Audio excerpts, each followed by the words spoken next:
마태복음 7장 24절에서부터 27절까지의 말씀, 한 목소리로 4절의 말씀이니까요, 우리 한 목소리로 함께 읽겠습니다. 시작. 그러므로 누구든지 나의 이 말을 듣고 행하는 자는 그 집을 반석 위에 지은 지혜로운 사람 같으리니, 비가 내리고 창수가 나고 바람이 불어 그 집에 부딪히되 무너지지 아니하나니, 이는 주추를 반석 위에 놓은 까닭이요 나의 이 말을 듣고 행하지 아니하는 자는 그 집을 모래 위에 지은 어리석은 사람 같으리니, 비가 내리고 창수가 나고 바람이 불어 그 집에 부딪힘에 무너져 그 무너짐이 심하니라. 아멘. 할렐루야. 오늘 본문은 이제 마태복음 5장에서부터 7장에 이르는 산상수훈의 마지막 부분입니다. 어떻게 보면 산상수훈의 최종 결론이라고도 할 수 있을 것입니다. 그래서 24절에 이 시작되는 부분에 보면 그러므로 이렇게 시작을 합니다. 이 그러므로라는 것은 어떻게 보면 산상수훈에서 예수님께서 5장, 6장, 7장에 이어서 계속 하셨던 말씀을 최종적으로 정리하면서 그러므로 내가 여태까지 이렇게 너희들한테 가르쳐 왔다, 그러므로 이렇게 되는 겁니다. 그러면서 그러므로라고 하면서 이제 오늘 본문의 말로 들어가는데, 다시 한번 그 그러므로 앞부분을 간략하게 정리해 보면 이렇죠. 비판하지 말아라. 남에게 대접을 받고자 하는 대로 너희도 남을 대접하라. 나더러 주여 주여 하는 자마다 천국에 다 들어갈 것이 아니요 다만 하늘에 계신 내 아버지의 뜻대로 행하는 자라야 들어가리라. 그러므로 누구든지 나의 이 말을 듣고 행하는 자는 그 집을 반석 위에 지은 지혜로운 사람 같으리니, 이렇게 연결이 되는 것입니다. 따라서 오늘 본문은 24절에 나의 이 말을 듣고 행하는 자, 그리고 26절을 보세요. 26절에 보면 나의 이 말을 듣고 행하지 않는 자, 이 두 가지의 내용이 비교가 되는, 비교를 하면서 예수님이 최종 결론을 내리는 부분인데, 이 나의 이 말을 듣고 행하는 자와 나의 이 말을 듣고 행하지 않는 자를 무엇으로 비유했습니까? 반석 위에 지은 집과 모래 위에 지은 이 두 집으로 비교를 하고 있는 겁니다.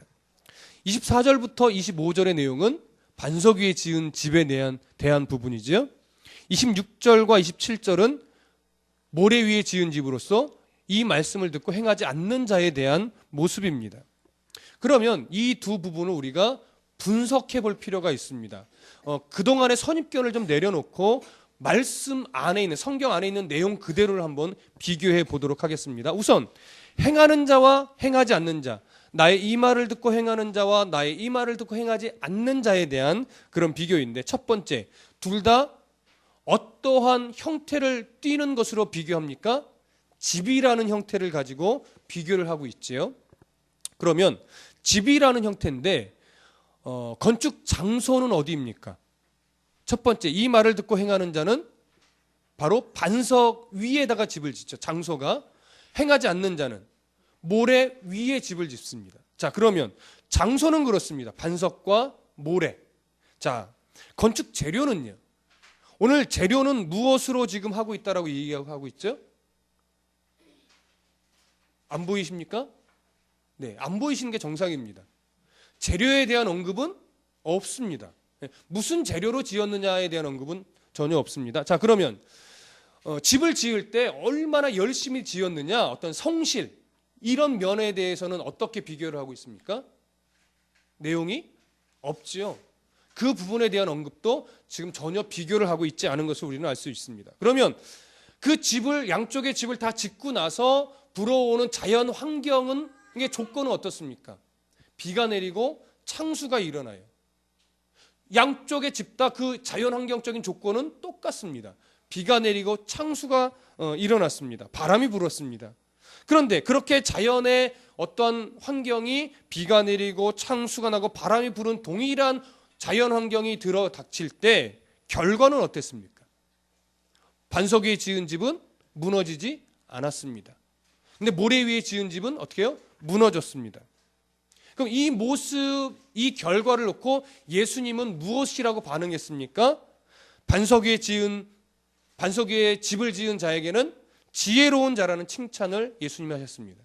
근데 모래 위에 집을 지은 자에게는 어리석은 자라고 책망을 했어요. 책망을 했습니다. 자, 그러면 우리가 이 두 가지의 집을 지금 비교 분석을 했는데 분명한 것은 건축 재료에 대한 언급도 없고 얼마나 성실하게 지었느냐에 대한 비교도 없고 오직 비교는 하나였어요. 어디를 기초로 두고서 집을 지었느냐? 이거 하나였습니다. 자, 그러면 우리는 이 예수님이 말씀하신 이 본문이 나의 이 말을 듣고 행하는 자, 그리고 반석 위에 집을 지은 자, 나의 이 말을 듣고 행하지 아니한 자, 모래 위에 지은 자, 이 두 가지 집에 대한 비교가 재료에 대한 비교가 아님을 알 수 있습니다. 그리고 얼마나 성실하게 지었느냐에 대한 비교가 아님을 알 수 있습니다. 중요한 것은 그 주초, 기초를 반석 위에 두었느냐, 모래 위에 두었느냐에 대한 아주 이것에 대한 비교와 이것에 대한 중심이 있음을 우리가 보게 되었는데 왜 예수님이 이런 비교를, 이런 비유를 들었을까라고 하는 부분을 먼저 점검할 필요가 있겠지요. 중동 지역은요, 우리가 알고 있다시피 대부분 뭐예요? 사막이에요. 우리가 딱 이 얘기를 할 때, 그래, 모래 위에 집을 지었다. 그러니까 저는 예전에 어떤 선입견을 딱 가졌냐면, 그래, 바닷가의 모래사장에 별장처럼 집을 지면 얼마나 아름답겠어? 이게 선입견이 딱 그런 느낌이 들었는데 사실은 오늘 본문은 바닷가 모래사장 위에 별장같이 지은 그런 집을 말하는 게 아니에요. 사막 가운데 있는 그 모래를 보통 얘기하는데 중동 지역의 이 사막은요, 겨울비가 참 많이 자주 온다고 해요. 근데 중동 지역의 겨울비는 종종 폭풍을 동반하는 경우가 참 많다고 합니다. 그러니까 비가 내리고 바람이 불고 이런 경우가 많죠. 근데 문제는 뭐냐면 그럴 때 삽시간에 물바다를 이루는 경우가 있대요. 물바다를. 그러다 보니까 모래 위에 편하게 집을 지으면 그런 집들은 기초가 깊지 않으니까 어떻게 돼요? 그 폭풍과 바람과 물로 인해서 다 휩쓸려가서 흔적도 남지 않는 거예요. 그런데 그 바위 위에 지은 집, 우리가 바위라고 하니까 그냥 이런 인근에 이런 바위라고 생각을 하는데 다윗의 시편 고백을 보면 주는 나의 뭐예요? 요새시요 반석이십니다. 이런 말씀이 있잖아요. 거기서 말하는 반석은 우리가 생각하는 이런 그 바위가 아니에요. 높은 곳에 바위가 요새처럼 높이 솟아 있어요. 근데 그 위는요, 그 위에다가 집을 짓고 어떤 요새를 지으면 아무도 쳐들어올 수가 없는 천연의 요새가 돼요. 그러니까 그런 바위를 말합니다. 그러니까 그런 바위 위에 딱 집을 지으면 요새와 같아서 어떻게 돼요? 아무리 비바람이 불어도 그 강물로 인해서 그 집이 피해가 와요, 안 와요? 안 옵니다. 어떤 적들도 쳐들어올 수 있어요, 없어요? 없어요. 안전한 요새와 같습니다. 그래서 다윗이 주는 나의 반석이시여 나의 요새시라 나의 산성이시라 이런 고백을 했던 거예요. 우리가 생각하는 그런 바위와 다릅니다. 오늘 여기에 반석도 그런 식으로 요새와 같은 말씀의 반석을 비유하고 있는 것이죠. 말씀의 반석을. 그래서 오늘 이런 비유를 예수님이 들고 있는 것인데 오늘 이 한글 성경이 오늘 본문의 말씀을 번역할 때 행하는 자와 행하지 않는 자라고 또 번역을 하다 보니까 우리가 갖고 있는 선입견이 뭐냐면 열심히 성실하게 행하는 자 그리고 불성실하게 행하는 자 이런 선입견을 종종 갖게 돼요. 그러다 보니까 종교적으로 기도생활, 말씀생활, 교회 봉사하는 것, 그리스도인답게 섬기는 것, 노방전도 나오는 것 이런 것에 대해서 열심을 내는 자와 열심을 내지 않는 자에 대한 비교처럼 간혹 여겨질 때가 있습니다. 그러나 오늘 우리가 본문에서 발견했듯이 재료에 대한 비교예요? 아니죠. 성실함에 대한 비교입니까? 아니에요. 얼마나 종교적으로 기도 생활을, 기도라는 재료를 가지고 성실하게 지었느냐라는 비교가 아니에요. 얼마나 금식하고 특별 새벽 예배를 안 빠지고 이러한 재료를 가지고 성실하게 행했느냐라고 하는 비교가 아니라 그러한 종교적인 행위들 그리고 삶의 모습들이 무엇에 기초를 둔 섬김이냐라는 거예요. 무엇에 기초를 둔 전도이고 무엇에 기초를 둔 기도 생활이냐라고 하는 것이죠. 그것을 산상수훈에서 무엇이라고 예수님이 말씀하셨어요? 사람에게 보이려고 의를 행하는 것이라고 예수님이 말씀하셨었죠. 사람에게 보이려고 의를 행한다는 것은 뭐예요? 그런 것들을 재료로 성실하게 해서 사람들에게 저 사람 종교적으로 대단한 사람, 거룩한 사람, 이런 칭찬을 받기 원하는 자죠. 그러한 모습이 결국 뭐예요? 모래 위에 지은 집이라는 거예요. 그러나 사람에게 보이려고 구제하고 기도하고 하는 것이 아니라 하나님에게만 보이려고, 하나님 앞에서 골방에 들어가 기도하는 자처럼 그렇게 신앙의 걸음을 걸어가는 자는 어디 위에 집을 짓는 거라고요? 반석 위에 집을 짓는 거라고요. 이것을 지금 예수님이 말씀하시는 겁니다. 그렇기 때문에 여러분, 두 집을 지을 때에 재료의 차이가 있을까요? 재료의 차이는 거의 없을 겁니다. 어떤 성실함의 차이가 있을까요? 거의 없을 겁니다. 어떻게 보면 모래 위에 집을 지을 때 그 모래 위에 짓는 집이 더 속도도 빠르고 어찌 보면 재료도 더 좋고 더 열심히 지었을 수도 있습니다. 그러나 문제는 아무리 좋은 재료와 아무리 열심히 화려하게 지었다고 하고 아무리 빨리 지었다 할지라도 그 집은 비바람이 불고 창수가 일어나면 다 쓸려간다라고 하는 거예요. 쓸려간다라고 하는 거예요. 그런데 문제는 재료만 봐서는 그 집의 기초가 어디 있는지 오늘 본문에 의하면 알 수가 있다 없다? 알 수가 없다라는 거예요. 재료만 봐서는, 성실함으로만 봐서는 그 집의 기초가 어디 있는지 알 수 없다라는 거예요. 기도 생활을 한 것만 보고는 그 사람이 무엇에 기초를 두고 하나님만 바라보고 기도 생활을 하는 건지 아니면 어떤 사람을 의식해서 기도 생활을 열심히 하는 건지 알 수 없다라고 하는 거예요. 그 사람이 헌금을 드린 것, 그 사람이 봉사를 하는 것, 이것만 봐서는 알 수 없다라고 하는 것이죠. 그러나 어느 때 알 수 있어요? 비바람이 불어보면, 창수가 나보면, 홍수가 일어나 보면 그때 알 수 있다라고 하는 거예요. 그러니까 오늘 본문은 열심히 했다, 열심히 안 했다의 말이 아니라 어디에 기초를 둔 신앙의 열심들이냐라고 하는 것에 초점을 맞추고 있다는 것을 우리는 분명하게 알 수 있습니다. 산상수훈에서 책망받은 그 열심이 뭐예요? 우리가 좀 전에도 얘기했지만 사람에게 보이려고 했던 그 종교적인 열심을 예수님은 책망하셨죠. 그러면서 그들에게 뭐라고 말해요? 너희들은 이미 이 땅에서 받을 영광을 다 받았다. 그러니까 하나님 나라에서 받을 게 있다 없다? 없다. 그래서 예수님이 7장에서 뭐라고 말해요? 네가 내 앞에 와서 내가 선지자 노릇했습니다. 내가 얼마나 열심히 신앙생활을 하는 줄 아십니까? 라고 주여 주여 부르짖는다 할지라도 예수님이 내가 너희를 도무지 알지 못한다라고 말씀하신다라고 하신 거죠. 그게 바로 모래 위에 지은 집과 같다라고 하는 겁니다. 그러니까 예수님께서 말씀하신 것은 절대적으로 하나님 말씀에만 기초를 둔 하나님만 바라보는 신앙의 행위들, 신앙의 삶들을 살아가야 한다는 것을 주님은 말씀하시는 겁니다. 예수님이 죽으시고 부활 승천하셨죠. 예수님이 살아계실 동안 이것을 가르치셨습니다. 그리고 제자들이 들었고 많은 무리들이 들었습니다. 그런데 예수님이 죽으시고 부활하시고 승천하신 후에 어느 정도 시간이 흘러서 많은 사람들 안에 또 다른 양상의 그 사람에게 보이려고 하는 의의 모습이 나타나는데 모래 위에 기초를 둔 집을 짓는 양상이 나타나는데 그것이 어떤 양상으로 나타났느냐? 이런 골로새서를 한번 보시죠. 신약성경 골로새서 2장, 에베소서, 빌립보, 골로새서 이렇게 되죠. 에ጲ골, 골로새서 2장으로 한번 찾아가 보시기 바랍니다. 골로새서 2장 16절에서부터 19절. 신약성경 326쪽입니다. 모래 위에 집을 지은 예수님 당시에는 사람에게 보이려고 하는 의의 모습이 바로 모래 위에 지은 집과 같은 모습이었는데 예수님이 죽고 부활하신 이후에는 그런 모래 위에 지은 집의 모습이 또 다른 모습으로 나타났어요. 골로새서 2장 16절에서부터 19절, 신약성경 329쪽. 다 찾으셨습니까? 한 목소리로 읽어보겠습니다. 시작. 그러므로 먹고 마시는 것과 절기나 초하루나 안식일을 이유로 누구든지 너희를 비판하지 못하게 하라. 이것들은 장래일의 그림자이나 몸은 그리스도의 것이니라. 아무도 꾸며낸 겸손과 천사 숭배를 이유로 너희를 정죄하지 못하게 하라.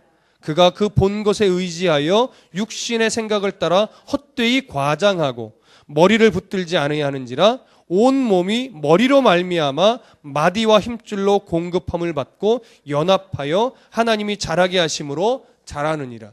자, 이때 예수님 죽으신 후 한 2, 30년 정도의 그 어간의 일인데 골로새 교회에 많은 이단 사상들이 헛되이 속이는 철학 사상들이 막 들어왔습니다. 그러면서 무엇을 가르치냐면 예수를 믿는 것은 옳다. 근데 예수를 믿어도 할례를 행해야 더 완전한 구원에 이를 것이고 음식법, 구약시대에 말하고 있던 음식법을 지켜야 되고 절기법을 지켜야 된다. 초하루나 안식일 같은 것을 지켜야 된다. 그래야 너희들이 더 온전한 구원에 이를 수 있고 더 바르고 온전한 신앙생활을 하는 것이다. 이러한 가르침을 유대 전통자들이 막 가르쳐 왔던 거예요. 그때 바울이 그들을 향해서 뭐라고 말하냐면 먹고 마시는 것과 절기나 초하루나 안식일을 이유로 누구든지 너희를 뭐예요? 비판하지 못하게 하라. 그런 것들을 해야 거룩한 것이야 라고 말하는 그런 것들이 뭐냐면 바로 모래 위에 집을 짓는 것과 똑같다라고 하는 거예요.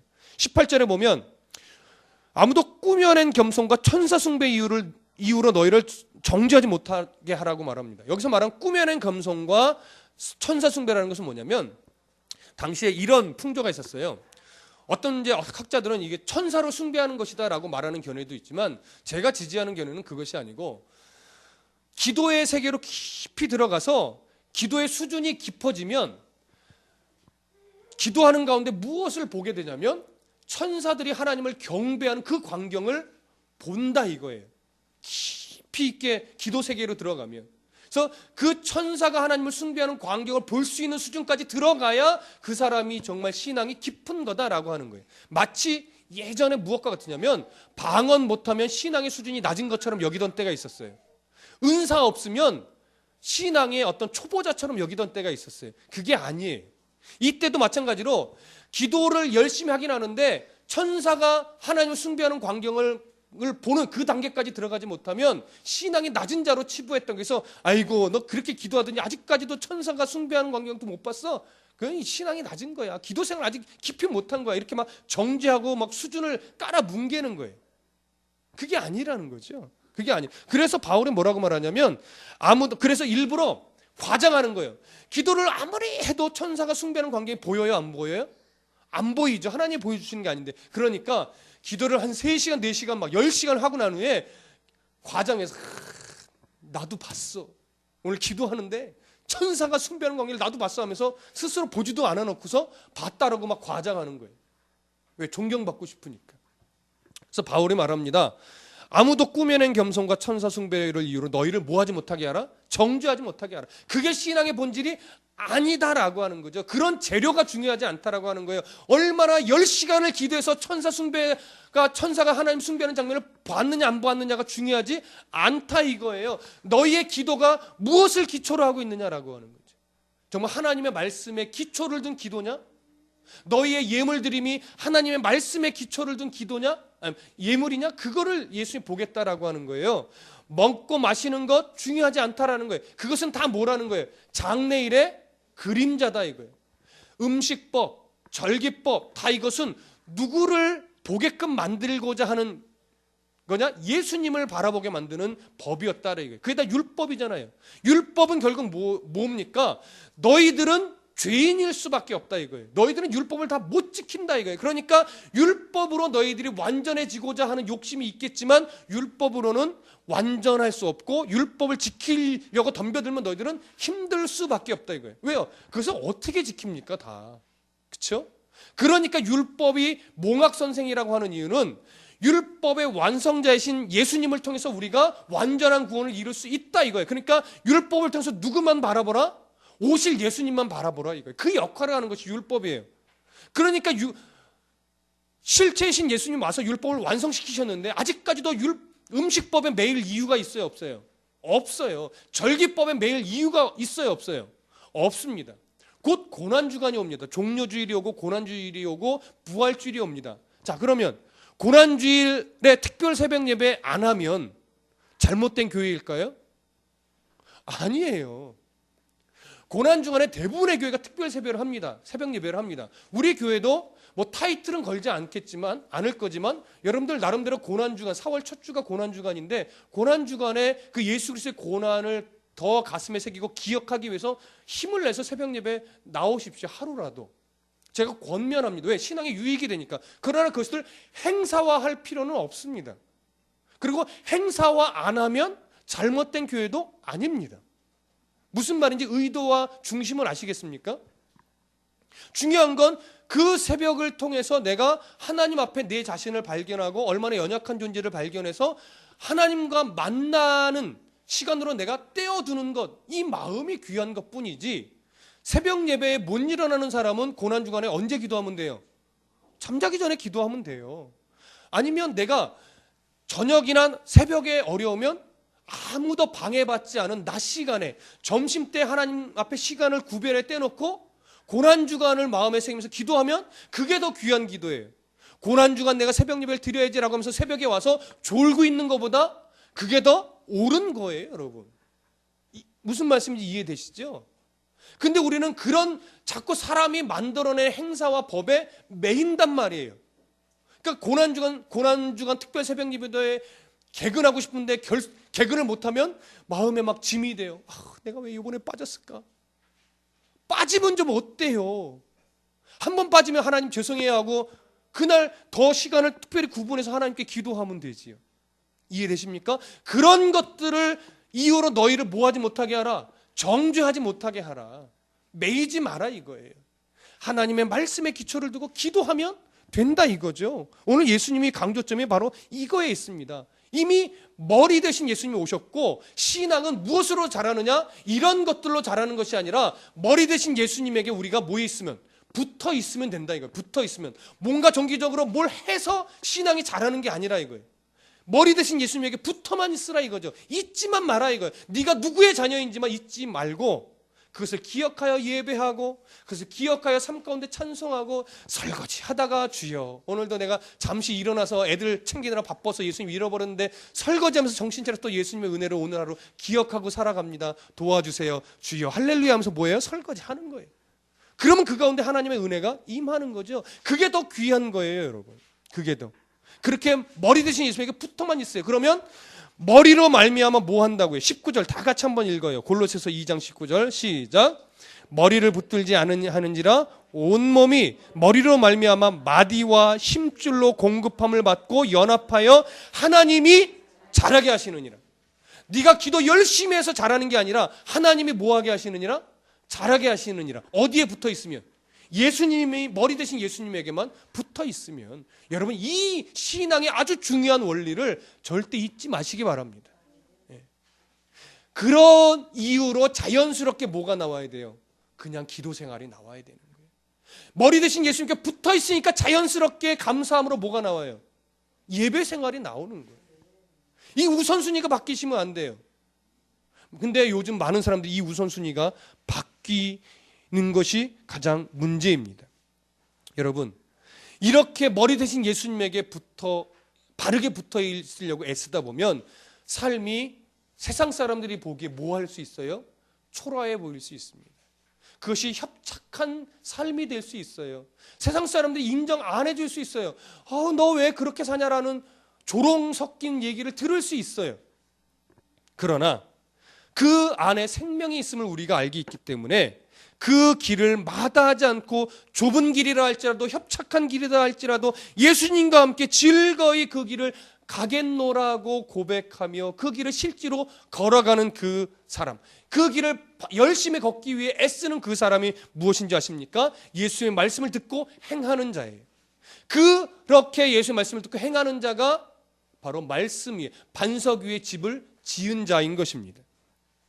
종교적인 행위의 모습으로 이런 예수님의 말씀에 근거한 행위인지 근거하지 아니한 행위인지는 알 수 없지만, 기도한다고 해서, 예배한다고 해서, 찬송한다고 해서, 늘 기독교 방송 틀어놓고 말씀을 듣는다고 해서 그 사람의 신앙이 하나님의 말씀에 기초했다라고 판단할 수는 없습니다.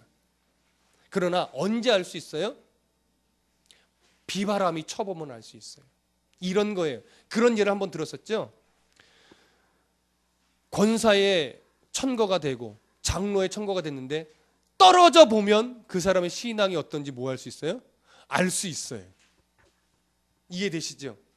교회에서 상처를 받아보면 그 사람이, 목사한테 상처를 받아보고 성도한테 상처를 받아보면 그 사람의 신앙이 어디 있는지 알 수 있어요. 근데 안 떠나요. 상처받고 화나고 분나는 일이 있었어요. 저도 예전에 교회 섬기는데 전도사 선교사 때인데, 아니 막 나를 아무 이유 없이 공격하는데, 이야 정말 이 속에서는 막 이게 막 끌어오르는 거예요. 나를 뭘로 보고 막 이런 거 있잖아요. 와, 그런데 그 앞에서 굉장히 미소를 잃지 않았어요. 억지로. 그러고 나서 집에 가서 아내한테 그 자식이 말이야 하면서 막 욕을 했습니다. 집사람하고 막 욕을 했어요. 그리고 다음 날 길을 가면서 그 성도를 만났어요. 제가 어떻게 할게요? 아, 평안하셨죠? 안녕, 잘 지내셨죠? 아주 평안하게 인사를 하고 반갑게 인사를 하고 교회로 올라갔습니다. 제 속이 어땠을까요? 인사를 하고 싶었을까요? 안 하고 싶죠. 안 하고 싶죠. 저게 나를 뭘로 보고 이러고 싶은데, 근데 어떻게 해요? 웃는 거예요. 그때 나중에 그분이 나중에 이렇게 돌려들려서 전도사님 참 훌륭하신 분이다라는 소리를 해주시더라고요.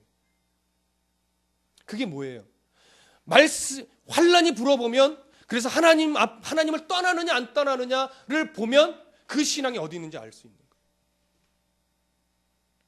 여러분, 그래서 오늘 이 자리에 지금 있으신, 예배의 자리를 떠나지 않고 계신 여러분들이 귀한 겁니다. 정말 하나님이 사랑하는 자가 분명히 맞습니다. 그리고 말씀의 반석에 세워져 있는 신앙을 가진 자들이 많아요. 여러분들이. 그래서 저는 여러분들을 바라볼 때 얼마나 귀한지 모르겠습니다.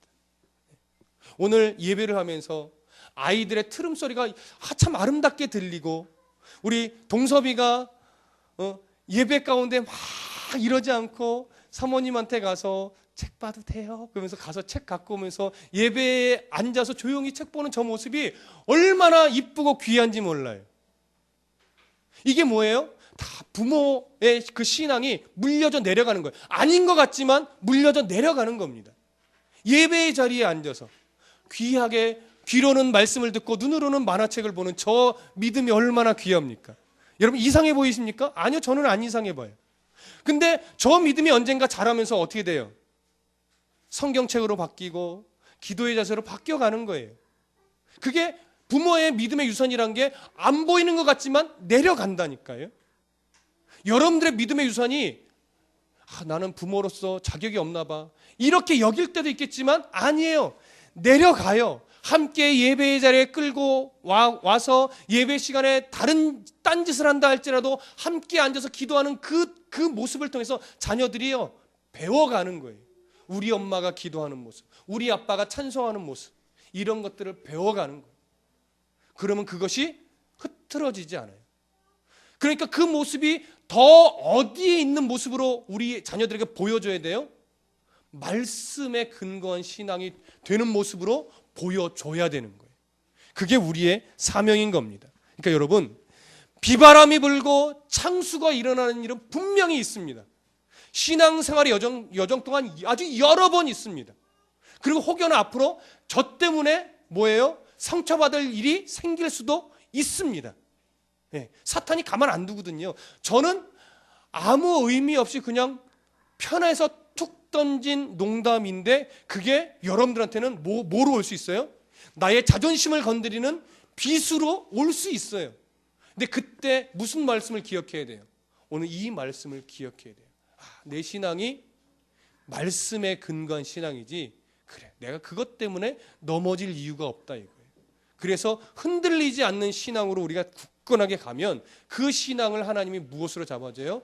내 말을 듣고 행하는 자다라고 하나님이 인정해 주시는 거예요. 그 단계로 하나님 우리를 끌어가실 것이고, 그 단계로 우리의 믿음이 순종하게 되어질 것입니다. 이것이 귀하고 복된 신앙이 되는 것이죠. 여러분, 오늘 마태복음으로 결론을 다시 한번 맺습니다. 마태복음 7장 28절 29절을 한번 보십시오. 마태복음 7장 28절 29절 다 같이 읽어봅니다. 시작. 예수님께서 이 말씀을 마치심에 무리들이 그의 가르치심에 놀라니, 이는 그 가르치시는 것이 권위 있는 자와 같고 그들의 서기관들과 같지 아니함일러라. 지금 이 산상수훈의 말씀을 쫙 듣고 있는 예수님 앞에 서 있는 무리들 안에 뭐가 일어나요? 비바람, 폭풍우가 일어납니다. 말씀이 다르구나. 예수님의 말씀은 정말 하나님께 근거를 둔 말씀이구나. 이러한 뭐예요? 가슴 안에 폭풍이 일어나는 거예요. 깨달음이 일어나는 거예요. 근데 중요한 건 깨달음이 일어나는 것으로 끝나면 돼요? 안 돼요? 안 돼요. 이제 그 말씀을 근거 삼아서 하나님 앞으로 나오고 말씀 앞에 믿음의 순종함이 일어나야 되는 거예요. 오늘 여러분들 안에 이런 폭풍이 일어나기를 원합니다. 그래서 그 폭풍으로 말미암아 더 깊은 하나님이 원하시는 말씀에 근거한 신앙으로 자라나시기를 소원합니다. 이제 앞으로 그 말씀에 근거해서 내가 전도를 했다, 내가 구제를 했다, 내가 선교를 했다, 내가 뭐 어떤 일을 했다, 이런 것이 일어나야 되지만 그런 것들을 가지고 내 신앙을 증명하려고 하는 도구로는 사용하지 않으시기를 바랍니다. 나를 이미 풍성한 은혜를 하나님이 주셨기 때문에 그 신앙의 근거에서 감사함으로 이런 종교적인 행위들이, 열심들이 자연스럽게 일어나기를 원합니다. 그것이 나의 자랑거리가 되는 것이 아니라 하나님의 은혜로 말미암아 일어나는 겸손한 하나님 앞에 드려지는 신앙의 흔적들이 되기를 소원합니다. 그래서 그 흔적들이 모여져서 주변의 사람들에게 어떠한 향기가 일어나요? 하나님을 증명하고 하나님을 나타내고 보여주는 그러한 신앙의 행위들로 발전되어지기를 소원합니다. 그러면 하나님이 정말 우리들을 잘했다라고 칭찬하는 그런 신앙이 될 것입니다. 그렇기 때문에 우리의 모든 신앙의 행위들은 내 바뀌어진 존재됨의 인식에서부터 오는 것입니다. 그래서 속사람의 성품이 변화하여서 성령이 이끄시는 대로 성품에 변화된 열매를 맺는 이 싸움을 잘 싸워 나가시기를 간절히 바랍니다. 이것이 바로 예수의 말씀을 듣고 행하는 지혜로운 자의 모습입니다. 기도하겠습니다.